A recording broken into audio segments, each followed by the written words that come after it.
Dun, dun, dun, dun, dun, dun. What's going on, ladies and gentlemen? Welcome back. It's Friday night, 5 p.m. Pacific Standard Time, 8 p.m. Eastern Standard Time. It's your place for the Unfiltered Experience, where Scott and I have unfiltered conversations designed for you to see your past, present, and your future differently so that you can take the empowering action to fulfill your legacy, to be here and be the magnificent being that you're supposed to be. What's up, ladies and gentlemen? I'm Christopher Rausch, the No Excuses Coach, and I'm joined by my amazing brother from another mother, Scott Goyette. Scott Goyette. SDG in the house. SDG. SDG. It sounds like a motor oil. I like it. That sounds like a heavy metal group. Now, welcome to the stage, SDG. Yeah. Welcome to the stage, SDG. Suffering. So let's see if Suffering Dick's group. No, it could be something like that. Have you ever thought about having a band, Mr. Scott Goyette? What's up, Adam Duvall, all the way from the UK? What's up? He says, "Hi, you wonderful legends. Let's go." Hey, we're thanks, going, God. I baby. appreciate you. Yeah, that's a lot to live up to. Legends.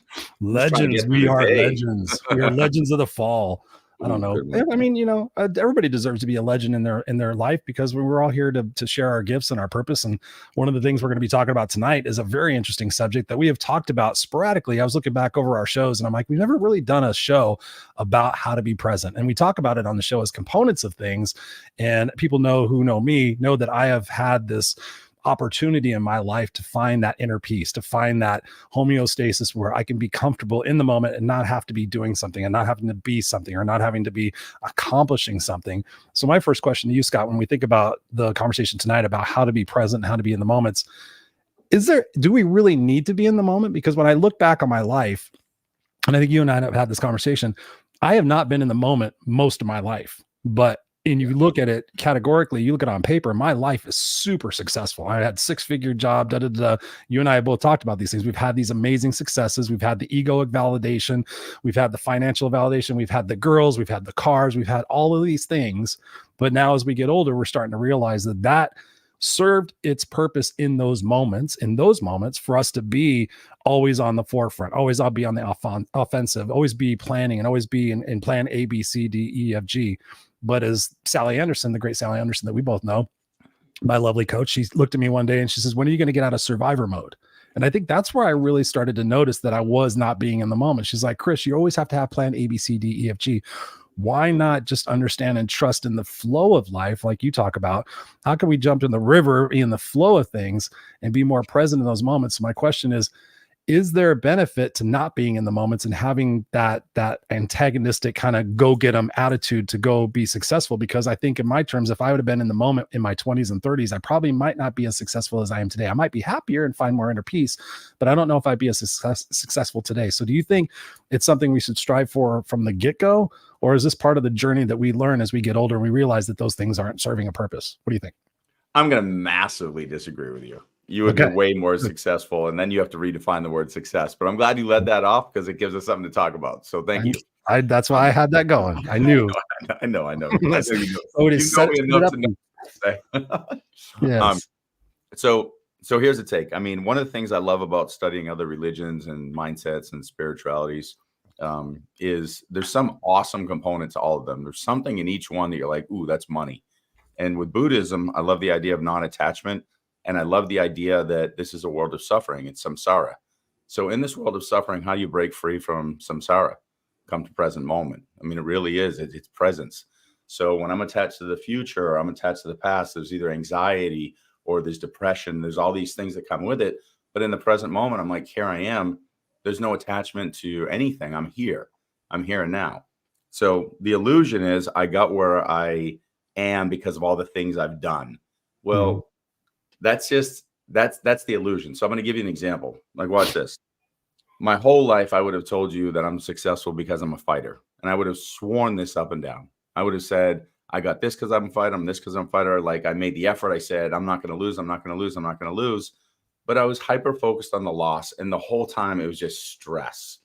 And then the moment I elevate into my brilliance, a high frequency, which I would call an authentic frequency, finding your authenticity, who you really are, then you become a magnet.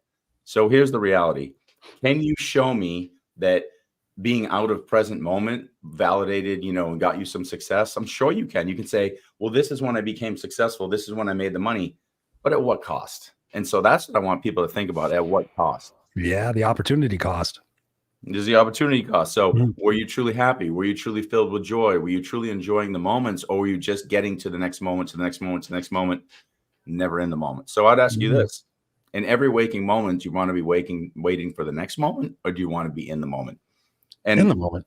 in the moment. And so I saw this. I thought this was great. You know, you got the Ram Dass, Eckhart Tolle, you know, all the greats philosophers who have. I saw this today, and of course, we were talking about this. I thought it was beautiful. So here's the answer to the whole discussion today. This is the answer. The moment you realize you are not present, you are present. Whenever you are able to observe your mind, you are no longer trapped in it. So that's an Eckhart Tolle quote. So here's the thing. All you need to do when you catch yourself running this way to the future or back to the past, just stop and say, there I go again. And just stop for a minute, take a deep breath, and you're present. So it's really actually much more simple than we think about. We're always like, mindful, be present. Do I need to go to yoga? Do I got to do breath work? No, just stop and say, okay, here I am. And so, you know, one of the things you and I talk about, Chris, in the LOVE model is Right. listen, observe, voice, and empathize. So listen, observe, voice, empathize. The observe piece is I always tell people, stop living life from here.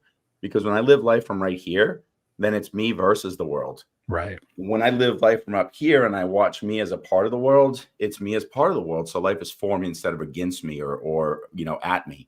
And so the minute we do that, we can be very present. It's much easier to fall out of presence when I'm sitting here.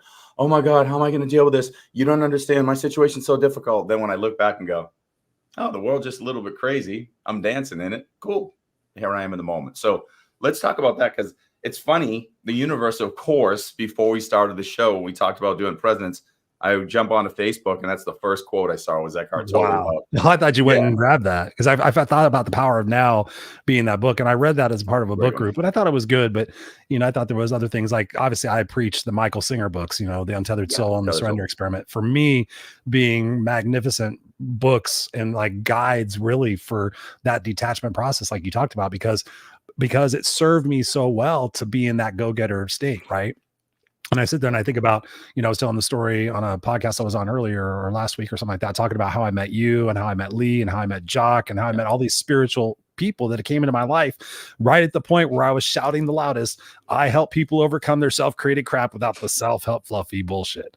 And now everybody jokes around like, that can't be your tagline anymore. Come on, Chris, you're the self-help fluffy. You're the fluffy guy now. You talk about, you know, meridians and chakras and vibrational frequencies and being in the flow and hanging onto the tree and all that other good stuff. But I think, you know, for me, one of the things I wanted to pinpoint in this conversation was where I realized that the benefit really was being in the moment, as opposed to being the go-getter, because the go-getter validated me. The go-getter was certain for me. Everything else feels uncertain and scary. So when you think about your journey, where was it for you that you started making that distinction? Like, okay, the egoic validation and the material things are all great and everything else, but there's something more to this. And I think, you know, it probably is going to come from where you started Go Love Now, right? Yeah. So I think all of us anybody I've ever talked to who can really define success in a way that I feel is truthful and authentic to them. It's not like, oh, I made a bunch of money, I did this. They had a crash. And so they have a point where they just have that aha moment. Is this it? Is this it? Is this it moment? So I have the house, I have the car, I have the wife, I have the life. Everything everybody told me, like, you want this. I'm like, there's nothing else that's going to fulfill me. This sucks. And not to say that all those things weren't wonderful. I had this frozen point where I'm like, I'm really upset because the more isn't validating me anymore. So it's kind of like, I'll give you a crazy example, you know, whether you're a drinker or you've done drugs, you know, there's that one more line, that one more drink, that one more hit. And we're all waiting for and everyone's looking at you going, we got to go to bed. Like, this game is over. And it's really funny because we have that chase, and there's this just lost understanding what the present moment means. We always want the more, because we're so scared to sit in the belief that we are creator, we are divine, we are amazing, we are beautiful, we are perfect at source in this imperfect human existence. And that doesn't feel good to us because it's scary as shit. Yeah. And that's why the opposite of fear is love. So you preach Go Love Now, but I subscribe to fear from time to time. I'm sitting there in the middle of my love, authentic moments going, life is good. And then I'm like, how do I do this? How do I continue to take care of the family? How do I be a good role model? I was so hypocritical. I made a mistake. We just said it right there. Observe, go back to here, come to present moment and say, listen to this part. I'm perfect at source in my spirit, in my soul, but I'm very imperfect at my human existence where I have the opportunity to choose and I make poor choices from time to time. That's the game. It's okay. So I would say a huge counterpart to being present is being graceful and offering yourself grace. I made some stupid decisions. Oh my God, I make like foolish choices. Welcome to humanity. You're cool. Here's your degree. You got a degree in being human. That's it. And that's really it. Give yourself some grace and grow in each present moment and realize the moment is the moment is the moment. I don't need the next car. I don't need the next dollar. I don't need the next show. I don't need the next degree. I don't need the next anything. I mean, I'm sitting here doing a show with you. We have some beautiful people listening. Afterwards, I'll call my wife. She just drove to Houston, make sure she's having a nice night. My daughter's at an event and I'm just going to text her because I don't want to bother her and make sure everyone's doing good. Right. And I'm good. And I'm completely good. And honestly, I feel honestly like a beautiful vibrational high. Like it's a vibrational buzz. It's a high. When I go to sleep tonight, I'm just going to be like, life is good. And I could never have done that in my chase mode 20 years ago because it was always more and more and more. Sure. What's going to happen in the morning? Am I going to make the big sale? Am I going to get more money? Am I going to get, it was always one more thing. And now I'm like, I'm not thinking of anything I have to do. I'm really not. I know it sounds crazy. I will wake up tomorrow and do the things I know that need to be done. But right now, I'm really not thinking of all the things that I would have said, I have to do this. Right. They're there. Same shit's there. It's just not here. Right. Yeah. And then you have the philosophy now and the perspective of you get to do that. Right. So oftentimes we inundate ourselves with the language that we use that we are self-sabotaging before we even realize that we've been doing that our entire lives. Right. I tell people to eliminate the words always and never. I always screw up. I can never find the right girl. I never do this. I always do this. You know, those are absolutes. And when we use that absolute language, that tells our subconscious and everything else, like, shut it down. I'm like, nope, there's no opportunity. Right. We've talked about on the show here, Henry Ford. If you think you can, if you think you can't, you are right. And so I love what you said about that because you got to a place of stillness and realizing for your situation is like, it is in those moments, it is in the beats that say, okay, wow, I can let those things go and find that in the space of uncertainty, in the space of chaos, I have a trust and a belief and a faith and an understanding that it's all working for me. And when we look back on our lives, I think about it this, we've all been in those forks in our road, right? Remember you, like, do I take the Nextel job? Do I take this? Do I meet Kim? Do I buy the RV? You know, I wake up in the middle of the night and I have this go love now thing. If I don't write it down, what happens? All those different things. I think about my life and those same things that we get to those forks in our road. And I think that's important that, you know, so many people, we've talked about it ad nauseum, you know, the 5 regrets of the dying. The big regret of the dying is not living the life that we're supposed to live because we're always playing the if then game or the if when game, right? Oh, if or when I have this, then I'll be happy. We have a contingency. We have a bias based on when we'll be happy. Oh, I'll be happy when I make this amount of money. I'll be happy when I get the girl. I'll be happy when I have the house. I'll be happy when I have the car. I'll be happy when I can pay the bills. I'll be happy when my kid's smart. Whatever else we put a contingency based on our happiness that we don't deserve it or have it right now. And I think for me, in that process of realizing that you do get to that space where you crash. You cannot sustain keeping all the plates spinning without compromising something. And for me, I started having to band-aid things. So in order for me to band-aid things, I would drink. So I would be a high performer. I'd be fourth gear wide open 12 hours of the day. And then I'd be like, okay, I'm going to drink and I'm going to be a hard performer right there. And I'm going to do that. And I would be in those moments, but I would not think about the outcome of those moments. I would not think about the relationship aspects of those moments. I was having fun and I was feeling good, but I was not thinking about the people that I was participating with. So for me, finding that ability to be still a go-getter, find the ability to be conscious and present in the moments, even if you're unconscious drinking, finding that ability to say, okay, how can I have both without having there to be both, right? How can I find that ability to embrace life and not have to be intoxicated, not have to be on drugs, you know, not have to be chasing the girl, not have to be having the egoic validation. And for me, it literally is in 2008, like I've told here on the show so many times, being at that funeral and putting that perspective on myself saying, wow, if I died tomorrow, who would show up and what would they say? And realize they would talk about all the stupid shit Chris did. And then the postscript on that would be, oh yeah, he wrote a book that changed the world, or he was a motivational speaker, whatever it might be. That's where I got intentional about, okay, every day I get this opportunity to experience my gift, right? And everybody out there listening and watching this right now, you have a gift, whether you believe you do or you don't, you do. And I believe one of the main life lessons here is to figure out what our gift is and share that at every opportunity that we can, because that's what's going to make the world a better place. That's what's going to make us more fulfilled, because when we have that connection to our inner soul, that source, as you talk about, Scott, that's where that sense of fulfillment comes from. That's where that sense of meaning comes from, and that sense of love. And also that sense of understanding that when we put back on the curious mind and the imagination that we had when we were kids, then it becomes exciting, right? It doesn't become fearful anymore. Oh, what's going to happen? Like, I'm excited. Like I've told myself, and I've told this on the show before, dying comes into my brain a lot. Like, oh my God, what is it going to be like? What's going to happen? Am I doing everything right that I need to do right now? And all this other stuff. It's like, I'm actually excited about it. So I've reframed my perspective, like not being scared about it. Like eventually one day I'm going to get to answer that question. What is it going to be like to die? What is it going to be like to transition over? As long as I've done my part on this side and I've said the things that I needed to say and I do the things I needed to do, I can actually look at that with a sense of somewhat of excitement. Like I get to relax. I get to find out what the next journey is. So it's taken a lot of that fear away from that. And it's put me in a place of love, because if I choose to find stories of inspiration of people who have transitioned and had the near-death experiences, I find validation over and over and over again. I find proof that what lies beyond this particular material experience is a soul experience, and that's a freeing experience. So when I can have that, it allows me to be more comfortable in those moments. Does that make sense? Totally does. And I played with that often. And I just had a conversation with 2 different clients today about something right up that alley. And I would even go one step further. So one of the things that we all want to do is, again, come out of present moment and say, but someday my kid will not be at home. Someday this person will pass. Someday I'll die. And it's still stepping out of present moment. And here's the reality. Remember the day like you first went to kindergarten, you said, I can't leave mom and dad. And you're like crying, or maybe you were cool with it. It doesn't matter. Whatever your reaction was, you were okay. And then the time where you're in junior high going, high school is so big, I can't go to high school. And you're like freaking out. And then college, whatever your next thing was, it was just horrifying. And just because that's still in the realm of this existence, we can go, that's different. But is it?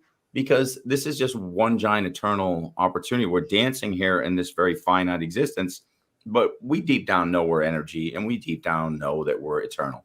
So because we can't see that school, that big school, we can't talk to somebody about that experience, it seems very freaky to us. But there's nothing we've done in this existence that the next person hasn't done. So right. For 1 second, and is that scary? Is that upsetting? So this goes to Viktor Frankl. This goes to Henry Ford. Anybody who makes a decision to say, I'm going to make the choice to be joyful. I'm going to make the choice to say I'll win instead of lose, or can instead of can't. Right now, make that choice to say I choose love instead of fear. So if I'm put here by a conscious being, okay, and I'm in the image of, and whatever we want to subscribe to in our belief system, I don't want to say it doesn't matter, but it doesn't matter, because what's real is real, with or without our input. And I know that might upset somebody right now, but it doesn't matter. Now, what's real is real without our input. So if I look within and thank whatever it is that brought me here without description from this outside world, if I look inside and say, I see you, I feel you, thank you for putting me here, I'm going to utilize you and access you to be the best version of self and elevate to authenticity, find the brilliance within that you put me here to share, and I'm going to live this life. How can you go wrong? Mm-hmm. How can you go wrong? And I know somebody's going to argue with that and go, yeah, but that's not in alignment with this book or this belief. And that's fine. And I want you to keep following those belief systems. But for those who are confused, look inside. Don't listen to me. Don't listen to Chris. Don't listen to the person who's telling you to follow me or follow some other belief. You were put here by something bigger than anything outside. Right. So look inside to recall that, because it's what's inside of you. And in recollection of that, live in the present moment with love and not fear. And you're going to be guided to exactly where you're supposed to go by living each present moment, moment after moment, and being present. And I really think it's that simple. I think we've got so convoluted in believing that if I have the house, if I trust in this belief system, if I follow this, if I believe this political party, if I only make this much money, then and only then I'll be okay. No, right. Only now. That's it. Now we're sitting here right now, embracing this present moment together. I'm glad to be here with you guys. End of story. That's it. It's really not that complex. Yeah, it's not that complex. I love that you said that. It's not that complex, but and I say that, I tell that to people. It's simple, but yet it will be challenging and it will be difficult. But on the other side of it, it'll be worth it. Definitely. And then ultimately, like when I think about it, I had this experience the other day, and this is something I wrote down to share with you.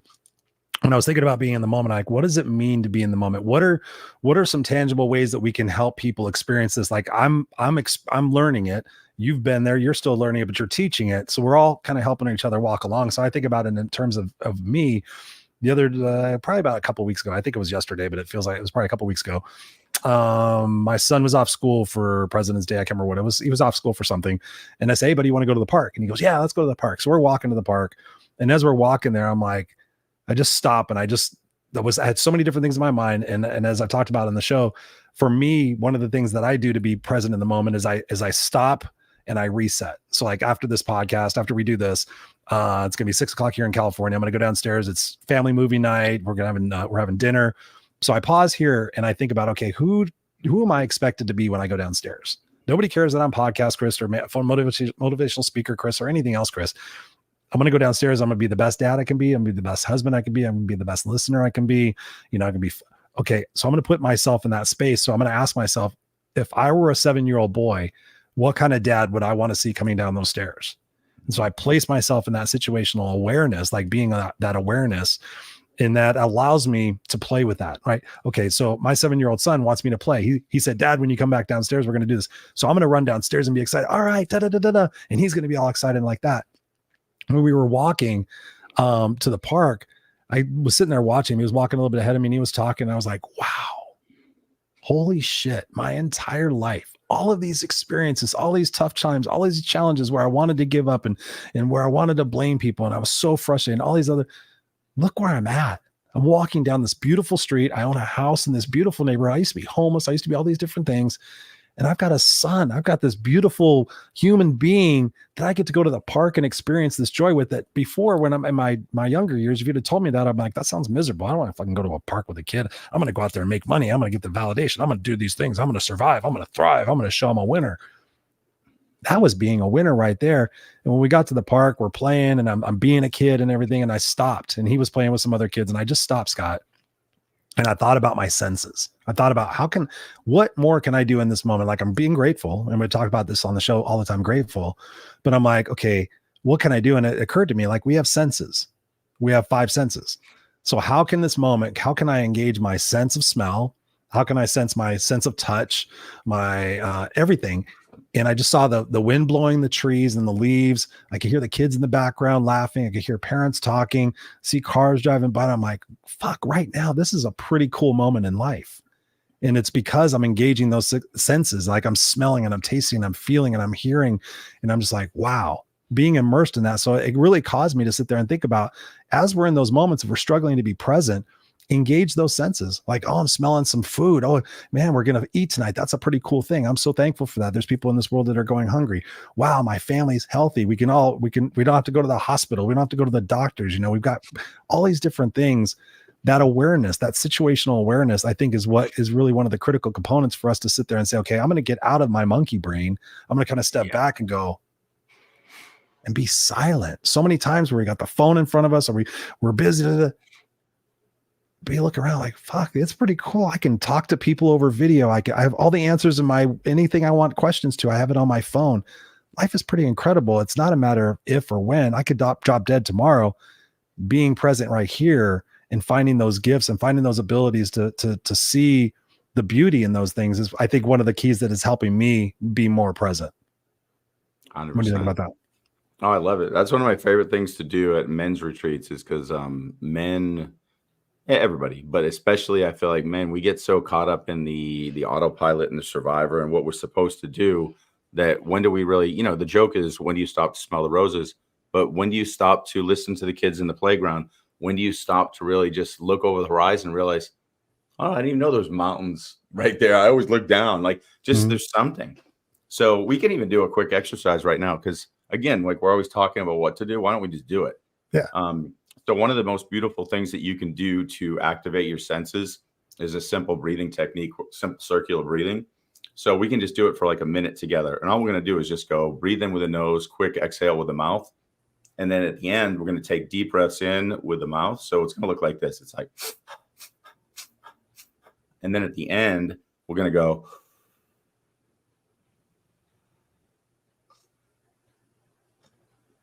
All through our mouth? All through the mouth at the end. And the last one, we're going to hold our breath. And then what happens is you're really, really heightened in your senses. And then just pick a sense. Maybe you want to close your eyes and just listen. And just, it might just be there's a squirrel on your roof. It might be you can hear your dog breathing next to you. It might be the computer just going zzz. Doesn't matter. Just listen to it. Just notice the things you haven't heard. Or just look around the room and be like, oh, I forgot I got that certification. It's on the wall. Just take note of something. And the only one you can't do sense of smell because you're holding your breath. But you can do feel, you can do see, you touch, and I'm sorry, you can do feel. So maybe you're noticing the temperature of the room, the breeze blowing by. It might seem like no big deal, but let's play this game together because it's a beautiful way to come into the present moment. And if we're teaching on it, let's do it. You must have been reading my brain because I had a note. I said, ask Scott to do some sort of breathwork thing. So see that? You like read my brain. So let's do it. So I'm gonna tell you exactly what we're gonna do. And I'm gonna just tell you what you're gonna feel too. So when you feel like you don't want to do it, just go through it. Oh, we're not gonna do the pass out thing again, are we? No, we're gonna go nice and easy. So we'll do maybe close to 60 seconds.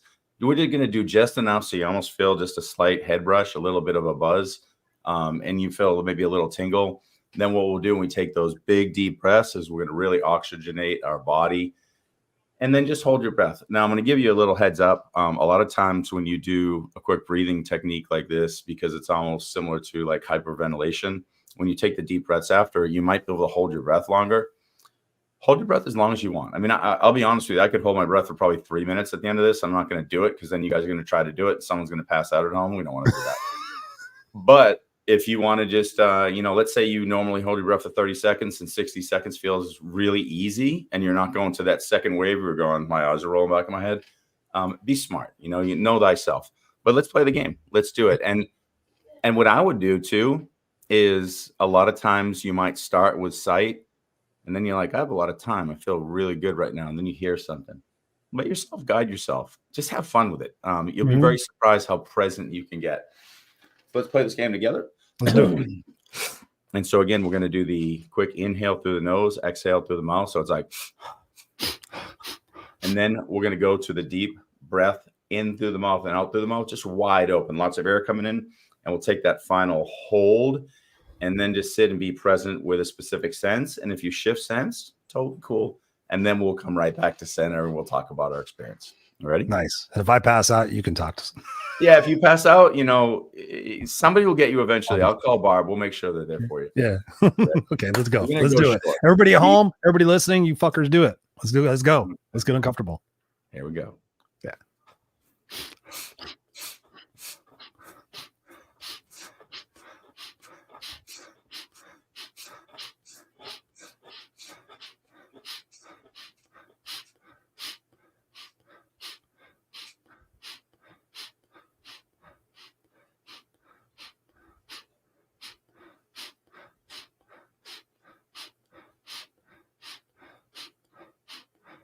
Do that for 5 more seconds, and then we're going to take the big breaths in and out. Ready? Okay.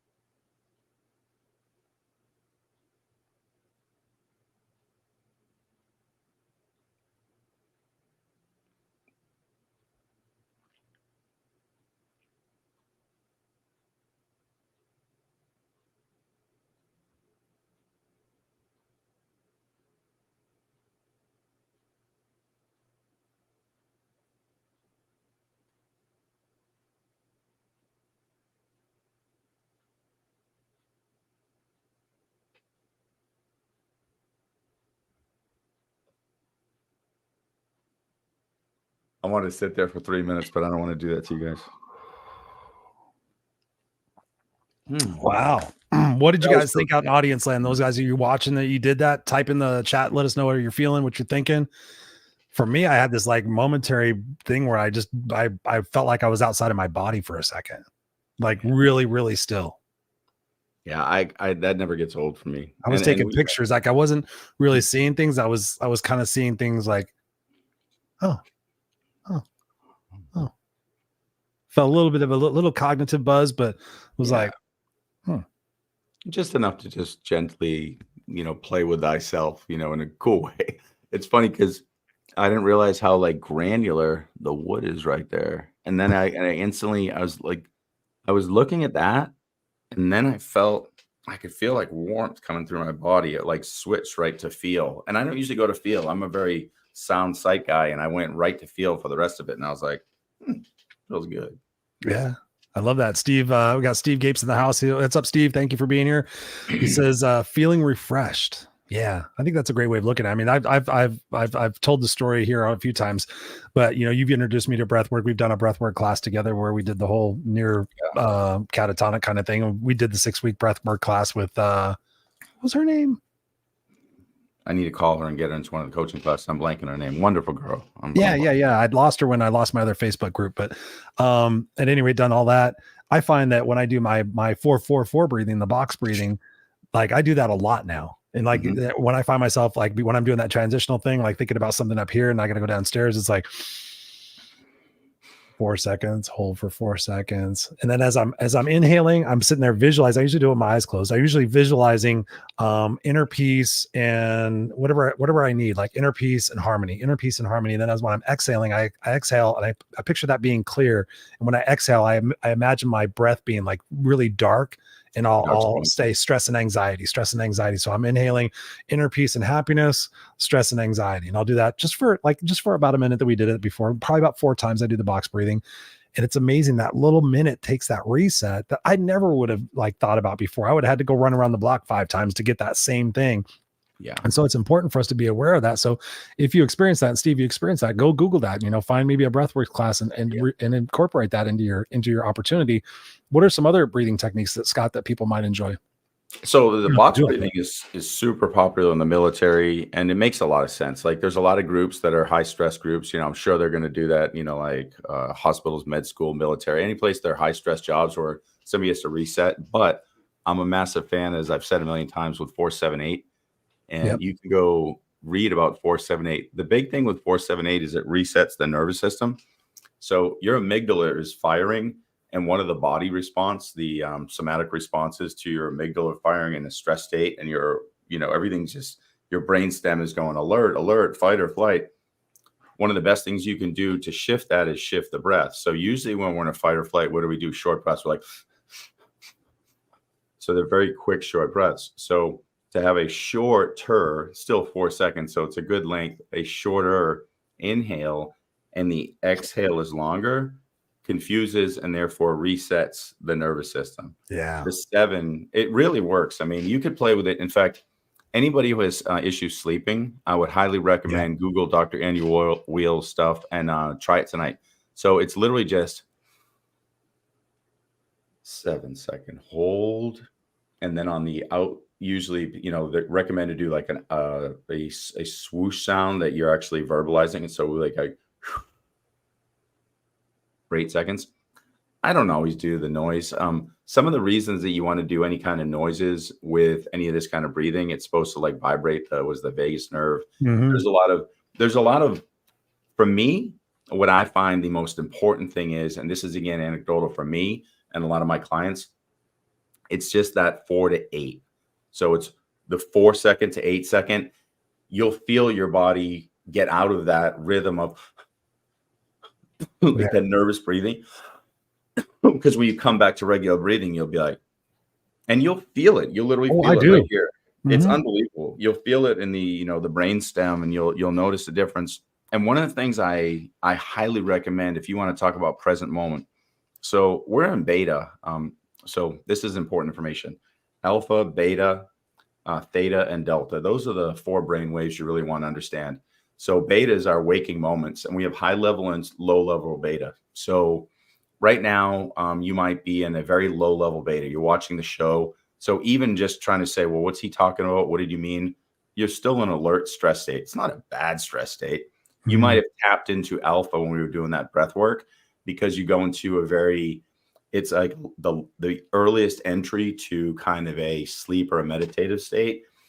And it's just kind of a break. So I always call when you step into alpha a beta break. And the more beta breaks we can take during the day, the more likely we're able to keep ourselves running efficiently. Imagine our phone or a computer. If you leave it running all day long, you could blue screen, it could freeze up on you. It's the same thing with the human brain, the human body. So if we're in low level beta, that's one thing, like low alert state.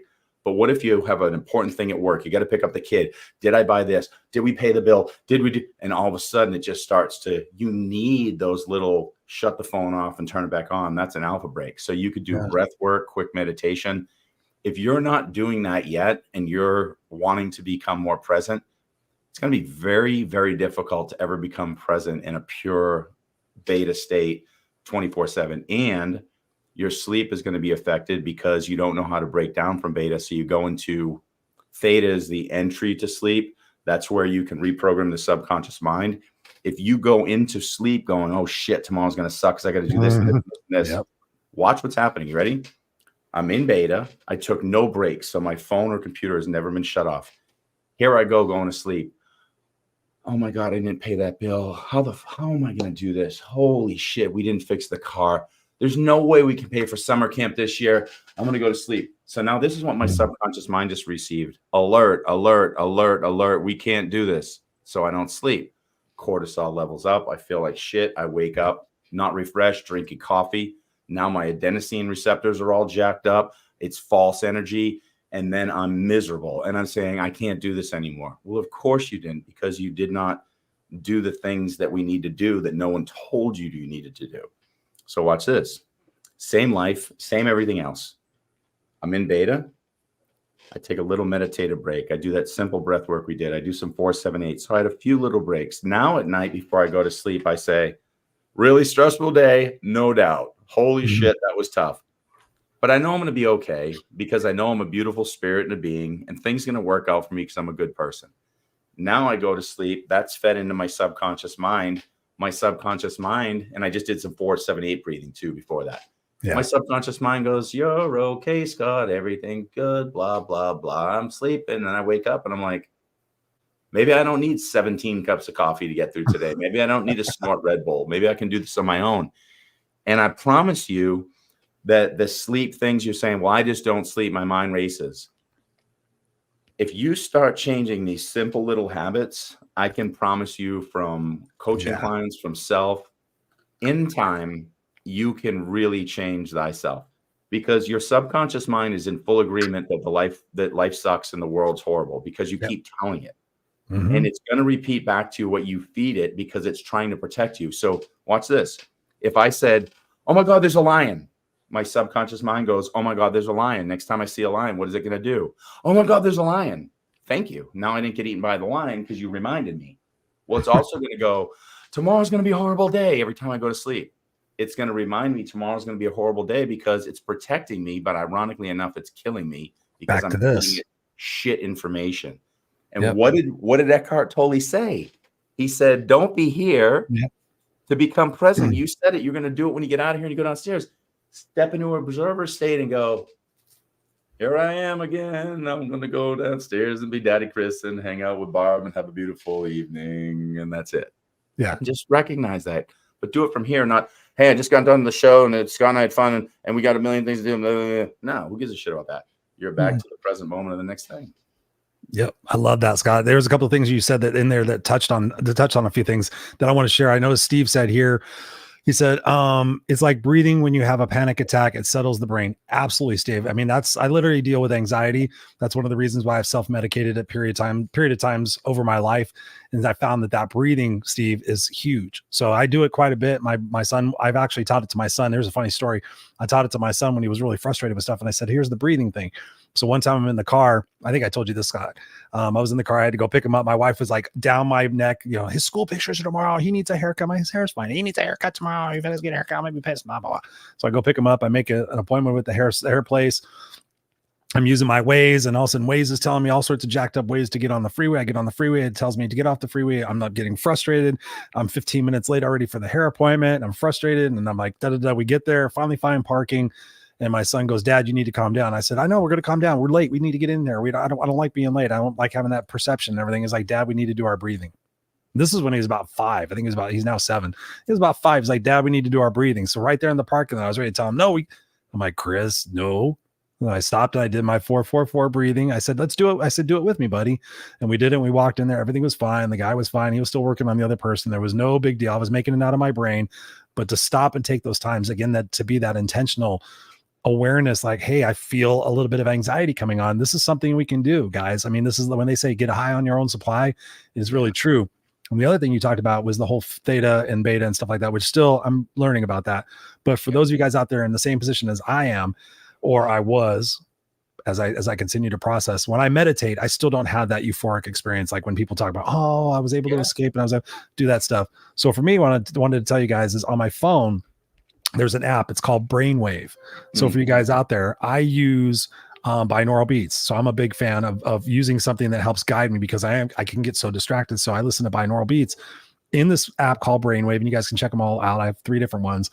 I can choose to go into a theta state. I can go all into those states that you talk about. And for those of you guys who don't know what binaural beats are, essentially you put your headphones in, and there's one frequency in this headphone, and there's another frequency in this headphone. And what it does is it equalizes the frequency of your brain. So our brain is electrical energy, guys. So when you're thinking about these binaural beats, they're different sounds and stuff like that, kind of like what you hear in an MRI machine, but not as annoying. And, so what I do is I go spend 20, 25 minutes and I'll put on a deep relaxation one, or I'll put on a power nap one, or I'll put on brainstorming. There's like all different concoctions and opportunities for different situations you're going to be in. If you want to go to sleep, you can do that. If you want to have a morning shot of coffee, whatever it is, it will rewire your brain to get on that same wavelength.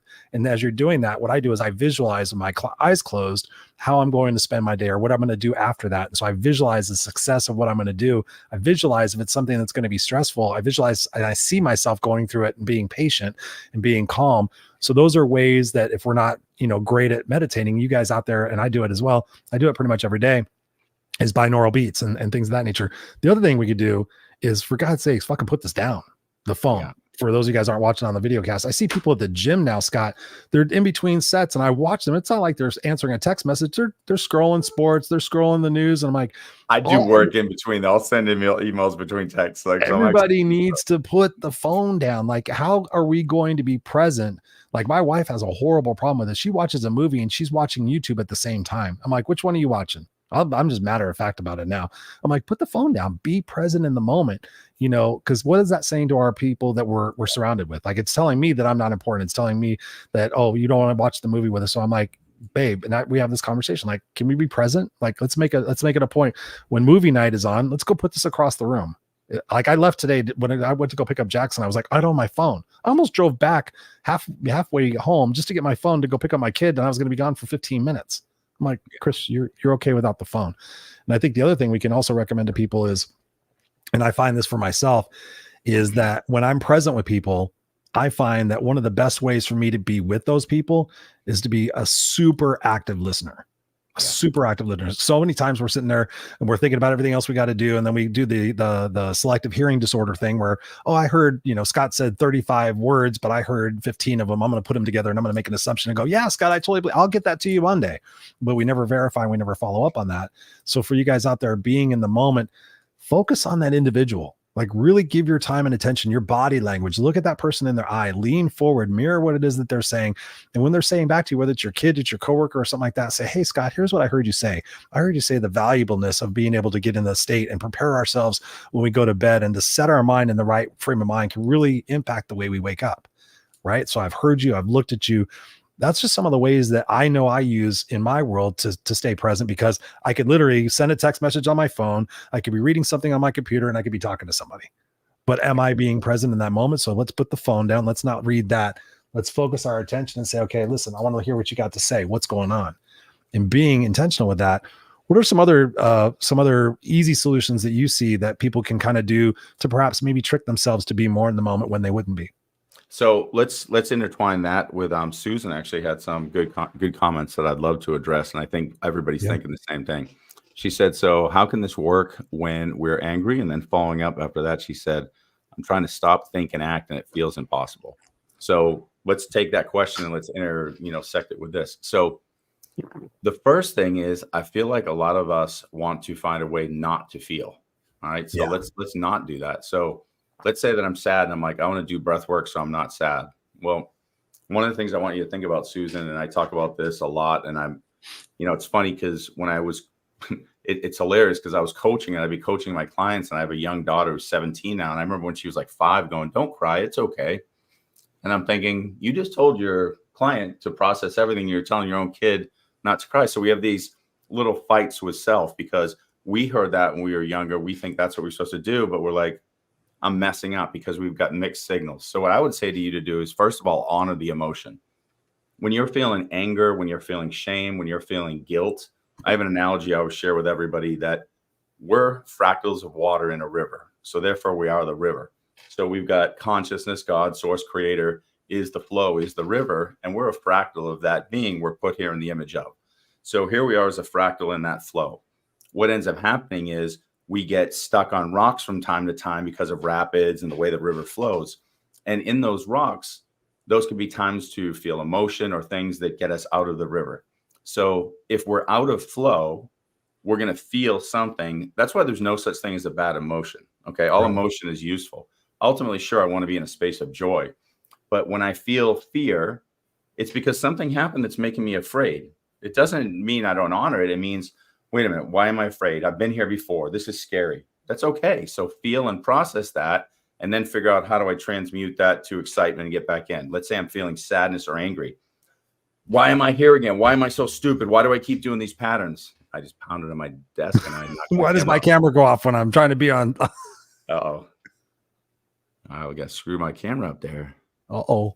See that? You don't pound your desk. Little less. Don't pound the desk. Whoop. Where'd he go?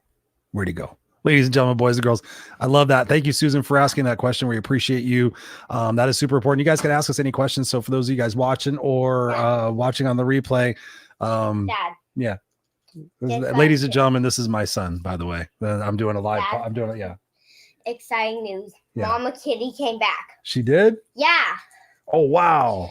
She came back in the garage. Oh, goody. I'll come down and see her. Yay. That's Mama cool. Kitty. Yay. I'll have to tell everybody that story. Thank you for telling me that, Bubba. Yay. How is she doing? Good. All right. I'm going to finish my show, but thank you. Ladies and gentlemen, that was my beautiful son, Jackson. And he was just telling me the good news. We'll have to preempt the conversation that we were having. I told you about the mama cat that I raised, right? Mm-hmm. Yeah. So I went 2 weeks ago on Thursday. I took her to the animal shelter, and I was going to have her spayed as a stray, and then I was going to bring her back home and release her and let her be out as a stray. When I was there, they talked me into surrendering her, and they said if I surrender her, she potentially could get adopted. So I saw her on the website, and she was adoptable. She wasn't adopted, and so I called yesterday that she was gone off the website, and I said, "What happened to her?" And they said, "Well, she was released back into your neighborhood." And I said, "The lady said she was going to call me if they were going to release her back in the neighborhood because they have a trap and release." And so I was like, okay, so we've been driving around the neighborhood since last night looking for her, walking around the neighborhood. And so Jackson just came in and said, I left the garage open like this much. She wound up finding her way back here. Wow. Yeah. So that's cool. So I felt bad because I felt guilty. I'm like, I don't want her to get her euthanized. They said they were a no-kill shelter, but I needed to get her fixed because I didn't want to let her out and get babies again. So anyways, that's the moment I just got to experience. But now Scott needs to finish his thought because Susan is deep in this trance and you hit your computer. So there we are. I did. I'm no more punching my desk. See that? Anger. So it worked out perfectly. Anything that we're experiencing as an emotion is trying to redirect us to the ultimate emotion of joy. So when we're feeling guilt, it's a reaction to something. We're feeling shame, it's reacting to something, sadness, and it's bringing us back to center. So what I don't want to do is if I start to get out of flow and get stuck in a rut, I don't want to hide that emotion and do some breath work or some meditation to cover it, because then that compartmentalizes into me. And so that's going to ultimately hold me back. And that's how disease is created. I think a lot of cancer and a lot of these long-term diseases are ultimately stemming from something spiritual or emotional. So what I would do, and what I do is address the anger, honor the anger, feel the anger, and then in supplement to that, do some kind of breath work. So let's say like I'm angry. Sometimes anger is just the cherry on top of the sundae and there's sadness underneath. And a lot of people have felt that. Let's say that I'm like, this is bullshit. I'm angry. Why is this happening to me? Yell, scream, do the things, yell into a pillow, do your thing. Yep. Then do some breath work after it to come back to center. So it's kind of like, I just banged my head on a rock. I'm back in the river. I want to sit and kind of just sit there for a minute before I start swimming again. So kind of regroup, get back in the river. The other thing is sometimes I'll notice I might address an emotion, then do some breath work or some meditation, and then another emotion surfaces because it was underneath. Like I said, you've got layered anger, and then there's sadness. Like, I didn't even know I was sad. Address them one at a time. But the biggest thing is honor the emotions and understand that they're opportunities for you to come back to center. So the more I cry, the more I feel ashamed, the more I feel guilty. It's in response to something. It's going to help redirect me back to center. So honor those as beautiful opportunities for you to get back to where you really want to be. Does that resonate? Hopefully that makes sense. Boom. She says, great point. Yes. Great point. That is fantastic. I think for the conversation we've had tonight, it's important for you guys who have joined in the mid conversation, go back and watch the beginning of it or listen to the beginning of it, because we've been on this path in this conversation to building blocks for you guys to be present in the moment. It's not going to be perfect. It's not going to be easy, but it's going to be worth it. And the last little piece of advice I'll give before we give our final thoughts, as I look at it this way, this is the other note that I took. Like when I think about those crazy thoughts that come into my brain, the negative thoughts, the imposter syndrome thoughts, all the what if thoughts, the fearful thoughts. Now I see them as mosquitoes. So like, what do we do when we see a mosquito? We don't give time to mosquito. We don't sit there and go, oh, mosquito, da, da, da. Oh, you landed on me. Oh, you're biting me. Oh, it sucks. Oh, it's going to hurt. Oh my God, it's going to take forever. We swat the mosquitoes. So the same thing we can do with those random thoughts in our brain is swat those things and go back to that present moment and sit there and, okay, what can I do to find gratitude? Maybe I just went down a rabbit hole for 3 minutes and thinking about something that's negative. What is it that I could do to potentially be a part of that solution? Because so many times we stay in that victim status and we allow the thoughts to pummel us. We allow the thoughts to drag us down. But if you sit there and think, okay, wow, I'm going to step back and see those thoughts as mosquitoes and I'm going to swat those. I'm going to go back to being in the present moment, maybe do some 4-4 breathing for a minute, go back to being and doing what I was doing and find that gratitude. Even if you're in traffic, like, okay, wow, I'm like, why is this person doing this to me? Okay, they're mosquitoes. I can let it go. That person isn't really doing that to me. The part of the solution is I could go around this person, or I can realize that they're just cutting in front of a car and that I'm taking this personally. So the thing we can do in these situations, guys, and we talked about it throughout the broadcast a little bit, is that response. We have that choice. Like you said, Scott, Viktor Frankl said that I have that time between what it is that I think and what it is that I say and I do. That response time is mine. That is mine. Nobody can sit there and calculate and tell me anything to do with that. So you guys need to take back and own that time, own that opportunity to choose how you're going to feel about a situation. Use that opportunity to focus on what it is, who it is that you're becoming, not who it is that you've been. Always think about that. Think about, how can I take this a little bit further? How can I learn a little bit more about this? You've learned a little bit about breath work tonight. Google it. Maybe go take a breath work class. Maybe take a meditative class. Maybe go on and look at YouTube videos about meditation. Maybe take guided meditation. Start playing with it and find out what works for you. And then go out and share that shit, because as the world turns, we can make it a little bit better by the experiences we have. What are your final thoughts, Mr. David? Scott, go ahead. Yeah, I agree with you. Make sure anything in that space between stimulus and response, make good choices there. And one of the good choices, bring back what Susan was saying, is take your emotions and process them. One of the things we do horribly in this country is we don't want to be angry. We don't want to feel shame. We don't want to feel sadness because we associate it with weakness. Weakness and ignorance is not processing. So no. I would like to end this. If you want to be even more super present, you don't want to be this about to explode being because you've got unprocessed emotion. The more we clean out the emotion we process, the way easier it is to be super present. Because getting to observer space when we don't feel like we're going to blow up is far easier than sitting here like, I feel like I'm going to cry. I feel like I'm going to scream. I'm going to shoot myself. I don't know what's going on.